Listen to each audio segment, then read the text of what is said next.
যার মৃত্যু হলো পরমেশ্বর রিয়াং,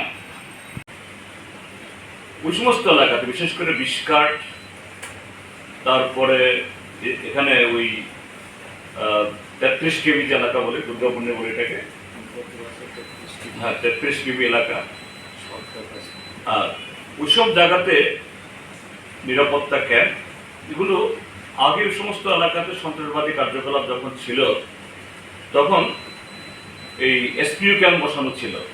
এই গভর্নমেন্ট আসার পর এসপিইউ ক্যাম্পগুলো তুলে নেওয়া হয়েছে। এসপিইউ ক্যাম্পগুলো যদি থাকতো আজকে এই ঘটনা সেরকমভাবে হতে পারতো না। কাজে শুধু এসপিইউ দিয়ে হবে না, ওই জায়গাতে সেখানে ঠিক সেরকম এডিকুয়েট সিকিউরিটি অ্যারেঞ্জমেন্ট যতদিন না সারা মহকুমাতে বা ওই এলাকাতে শান্তি সম্প্রীতি সেরকম পরিবেশ ফিরে না আসে, এটা করা দরকার। ঠিক তোমরা বলবো যে পরমেশ্বর রিয়াং যুবক, শিলংয়ে এই কলেজে পড়তো, তার আরো দুই ভাই এবং আরেক বোন বাড়িতে, সব বেকার।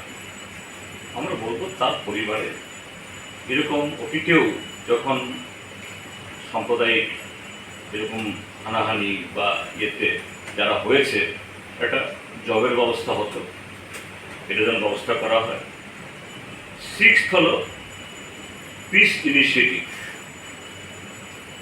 সরকারের তরফ থেকে শুধু ওই 20 card, 30 card, 6 card, 7 card Durgapur না, বিভিন্ন জায়গাতে যেখানে মিশ্র বসতি আছে, এইসব জায়গাতে এই জনমনে আস্থা ফিরে নিয়ে আসার জন্য সমস্ত রাজনৈতিক দল, এনজিও, এলাকার গণ্যমান্য মানুষ সকলে উপস্থিতিতে যাতে পিস ইনিশিয়েটিভ নেওয়া হয়।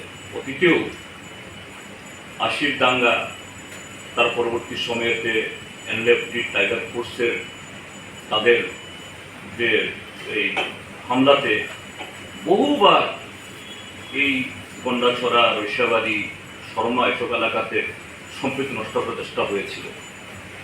সেই সময়তে বামপন্থী ফ্রন্ট সরকার এরকম পিস ইনিশিয়েটিভ নেওয়ার ফলে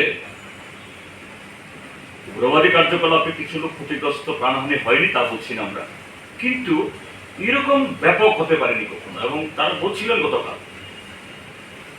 25 বছরে আমাদের এরকম দিন আমাদের কাটাতে পারেনি, এরকম অসহায়তা